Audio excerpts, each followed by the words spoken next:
nshuti zacu bavandimwe tubanje kubasuhuza kuri uyu mugoroba tubahaye ikaze ku muyoboro wa Duel TV. Gahunda nikora neza kandi muri mwaka 2026 gahunda nta yindi ni ukuzamura ijwi ryacu kuramya ndetse no guhimbaza Imana kandi bisi bigakorwa mu kuri no mu mwuka. Murakoze cyane, ni Reverend Benjamin ubasuhuza. Turabashuje mwese abahirya no hino ku migabane igiye itandukanye, cyane cyane abumva ururimi tuvuga rw'ikinyarwanda. Imana ishimwe cyane ko uyu mugoroba Imana ngiye kutwemera kugira ngo twongere kuboneka, tugaruke kandi twongere tuganire namwe. Uyu munsi nanone twongeye kugira umugisha kongera kubana n'umuvandimwe wacu ubushize yaratwibwiye, kana nongeye namwe kongera kabibwira ndetse akanabasuhuza ntacyo byaba bitwaye. Suhuza inshuti za Duel kandi benshi ndabizi neza ko baragukunda, n'ubundi basuze kandi nawe usuhuza inshuti zawe. Murakoze, nitwa Igena Mugisha Fils nkuko nabibabwiye ubushize. Nishimiye kongera kugaruka kuri Duel TV. Ndi inshuti yanyu, ndi inshuti ya Pasteur ndetse n'abandi bakunzi bayo. Mu by'ukuri murimo murakora ibikorwa byiza byo guhimbaza Imana no kuvugira ibyiza by'Imana muri iki kinyejana. Benshi badashoboye, benshi bacecetse bakeneye iby'indamu zabo gusa, iby'Imana bagasa naho batakibireba, ariko Imana niyo ya mbere, ibindi byose ni inyuma. So ndasuhuza inshuti zanjye zose, ndasuhuza umuryango wanjye wose, ndasuhuza amaministeri yose naririmbyemo nayo ndirimbamo uyu munsi, ndasuhuza madamu n'abana. Murakoze. Murakoze cyane Mugisha. Kandi tuguhaye ikaze, abo muryango tuguhaye ikaze. Ndabona amaherezo tuzasinyana amasezerano y'ubushuti. Ntacyo byabitwaye burya nabyo ntacyo byabitwaye rwose. Ariko uyu munsi rero ndabona waje urumva jene. Dusigaye twanga gusaza ariko niyo yayo. Anakonda byibutse ngo amasuku ni muyageze kure. Amasuku yageze kure rwose. Cyane rwose. Mwitaye ku bantu ku isuku. Cyane rwose, abantu rwose bakeneye pedikira, turimo turakora massage amaguru, maboko, imitsi gatembera neza rwose. Bigatuma abantu baruhuka. Abandi umuntu yakubona bizigira, urabona ko byanakuyobotse. Rwose ni byiza, birafasha, bituma ugira stamina. Ni karibu rero, ni ukuri n'ubundi muzahore muri uwo mujyo mwiza wo kugira isuku no kurangwa n'isuku, ndetse no gufasha n'abantu kugira ngo isuku niyo soko, kandi kwita ku bantu ibyo mugakoresha ubwenge bwanyu, mugakoresha imbaraga zanyu, mugakoresha igihe cyanyu, mukabasha kwirwanaho kandi mugashyigikira n'abandi. Cyane rwose. Ni byiza n'umugisha. Rero n'ubundi intego ni yayindi, ni ukuzamura ijwi ryacu. Yewe banza uzamura ijwi ryo kuramya Imana no guhimbaza Imana. Igituma ndirimba nikintera gutwenga, nuko mfisa amahoro adatangwa n'isi. Iyo hari bingoye hirya hino nazira, numve ijwi ryo mukunze rimbwira ngo sininye, nduwiwe nawe nuwanjye, arazi nanjye ndamuzi, kubimenya nibwo buzima, fisama ora dashira. amen amen turuwe kandi nawe nuwacu kubimenya nibwo buzima gusa n'ubundi rega Imana ni yacu niyo ya mbere niko na Bibiliya tubwira ngo banza ushaka ubwami bw'Imana gusa no gukiranuka ibindi byose bizabitwongera. Ariko hari ikintu kimwe uyu munsi wa none nifuza ko abantu bacu bagomba kumenya kandi ngira ngo ukidusobanurire wenda ngiye naba nkiza ariko nigeza no kugira ngo abandi babimenye. Ubundi kuramya Imana no guhimbaza Imana tandukaniye biratandukanye ariko byose biza kuza guhuriza hamwe.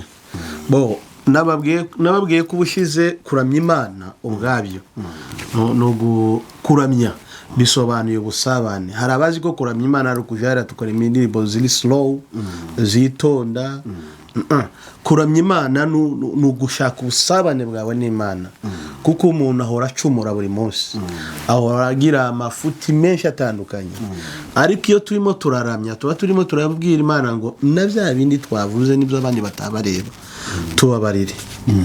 Kuramya Imana rero bisaba kuba uri connect ubwawe n'Imana wewe n'umutima wawe apana abandi gusa wewe n'Imana ugomba guhibwira ibyo ari byose ukayibwira njyewe ndo umunyantegeko kuri ibi nkora ibi n'ibi nibyo binakubwira ati no mu rugo iwawe waramye ufite kuba waje kuryama ukicuza akaba ati hari igihe nabwiye abantu nabi hari igihe natekereje nabi. So iyo urimo uraramya rero byaba mu rusengero byaba mu rugo iwawe uba urimo gushaka ubusabane bwawe n'Imana uko ariko twita kuramya usabane connection yawe n'Imana ko nukuramya. Iyo tuvuga rero guhimbaza ubavuye mu mwanya wo kubanza kwegerana nayo noneho ubundi guhimbaza bisobanuye kubyinirira cyangwa se kwishimira ukuyoboye cyangwa se ubona ko ari we muntu ukwiriye icubahiro cya buri gihe.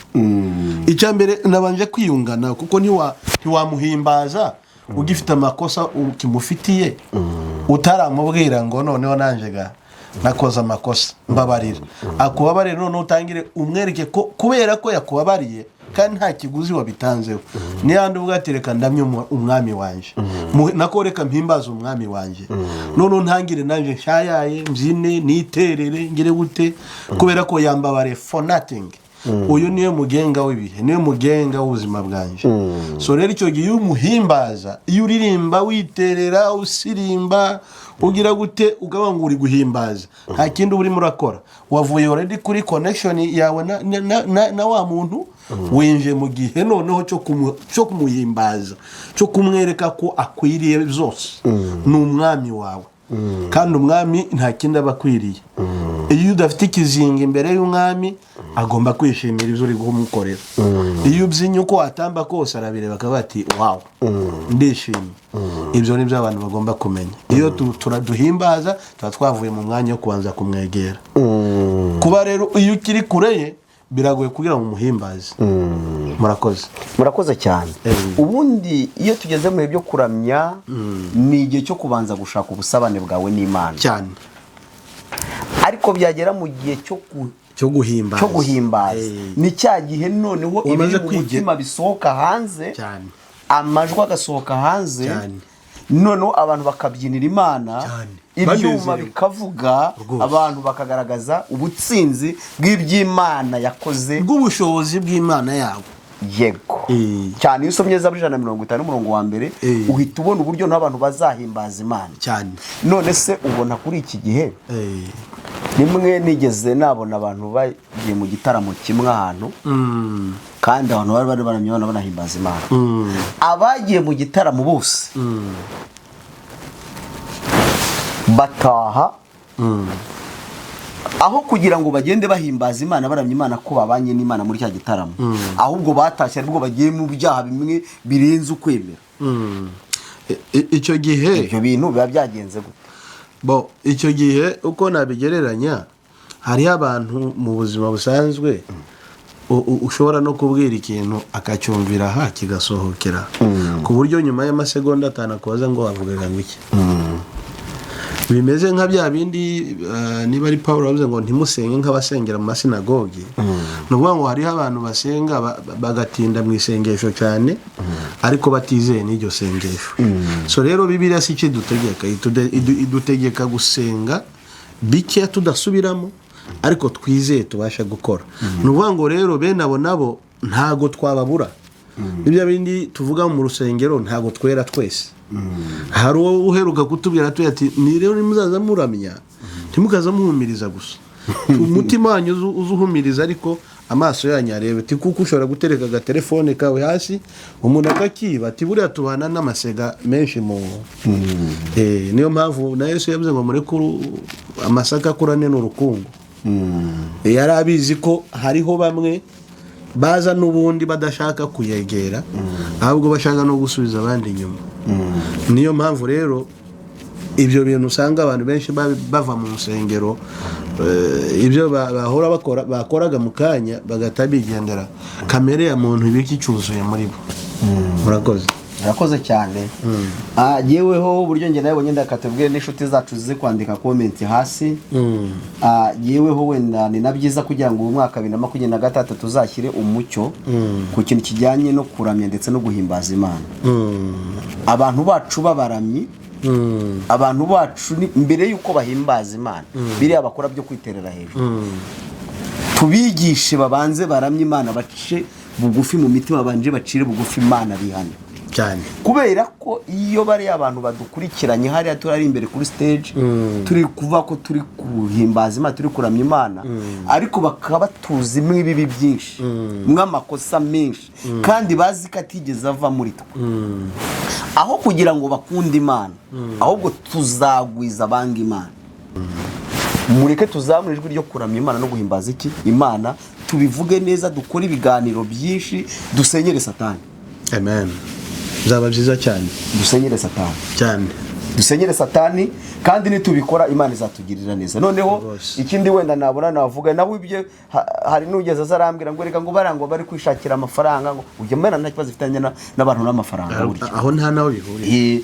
Buryo uramutse ukoze igitaramo igiterane kinini ukabona amafaranga menshi kwishyura bagufashe gucuranga ukishyura amabafuri ukabaha nabo ibyo bajya kurya nawe ukagira ibyo utahana uriko nyumva neza ukagura imodoka nziza ukagira inzu nziza nta kibazo gihari abantu bakomeze banakigikire mwene abo bantu nta kibazo na kimwe gihari ahubwo igihari umunyago wa Yesu muri ibyo byabaye wabaye uwe ikadushira imbere. Murakoze cyane. Ndatekereza ko ibyo ni nayo mpamvu dufite iyi gahunda kuko abantu bashaka kwibaza ariko ibyo bintu muzanye ni gute gusa ntabwo bizabuza ko tuzashyiraho n'ibiterane n'ibitaramo tukazana abacuranzi tukaririmbira abakunzi bacu bakishima bakanezerwa muri uyu mwaka kandi byose bizagenda neza. Ese mugi ko nanone ubona ko abantu benshi binjira cyane mu bintu byo kuramya Imana ndetse no guhimbaza aruko bari mu bigeragezo bari mu ngorane zigiye zitandukanye wowe ubivugaho ikibiri ya bintu bijyanye nuko byaba byarigeze bikubaho ugiye waba ufite ibigeragezo wahuye n'ibihombo wahuye n'akaga no guhimbaza Imana no kuramya nawe bikagira icyo bigufasha bikaba nk'umuti ukuvura?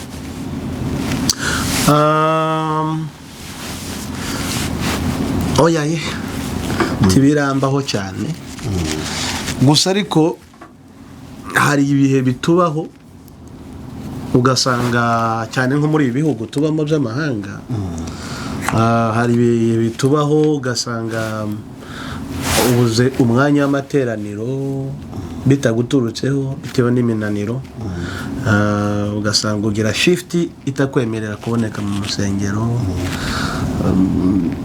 bigatuma rimwe na rimwe ugira n'inyota yo kuja mu rusengero ariko kubera ko nta mwanya ntuje kandi wabona hari nabwo bigahurirana na shift yawe iri buje gutangira nicyo gihe uzabugeze mu rusengero ugasanga ko urasenga isaha imwe n'ubundi mu mutima wawe uticaye uri muratekereza ko shift itangira mu kanya.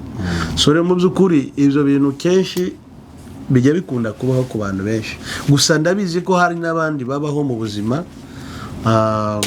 usanga aribwo yibutse Imana mu gihe yahuye n'ibihombo mu gihe yabuze bills yishura mu gihe yahuye n'ibibazo bitandukanye ariko ni bya bindi navuze kare aho kugira ngo uhungire ahandi waza kuri Yesu. Gusa ntabwo ari byiza nkurikije uko umunyarwanda yaravuze ngo n'amata kirangoye. Ntabwo ari byiza ko utegereza ko uzaza gusaba Imana ibyo gukorera kubera ko wageze mu bihe bibi.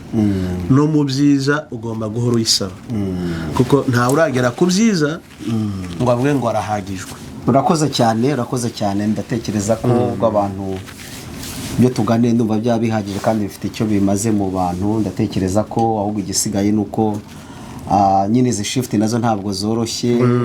Reka tubwire abantu bacu mureke tubona ariko ntizibe impamvu zo kureka Imana nizibe n'impamvu zo kongera kutaramya. Okay. Urakoze cyane. Ntizibe impamvu zabaye nyinshi, zabaye umurundo ariko nukuzikura mu izina rya reka n'ubundi rero ndatekereza ko muri bya bindi nyine n'undi ujya ukunda kuvuga ukora by'akazi ka buri munsi hari igihe buri Imana nawe uzabizamura nyine nukajya ubasha kuramya uko bikwiriye ukabona umwanya uhagije. Oya n'ubugenda aramya biriya ntacyo biba bitwaye. Biriya ni ubuzima bwa buri munsi. Ntago biriya bishobora kuza umunsi umwe ngo bihindure ubuzima. Kugeza mpfuye nzahora nifuza. Okay, murakoze cyane. Imana ibahe umugisha. Reka rero namwe inshuti zacu, inshuti za Duweri, dusabira umugisha muvandimwe wacu, umugisha Imana imuhe umugisha n'ubundi yarawuvukanye kandi akomeza uhorane.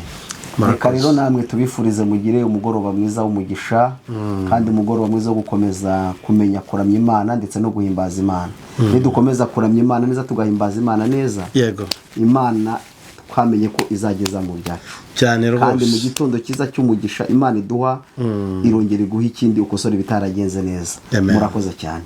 Murakoze.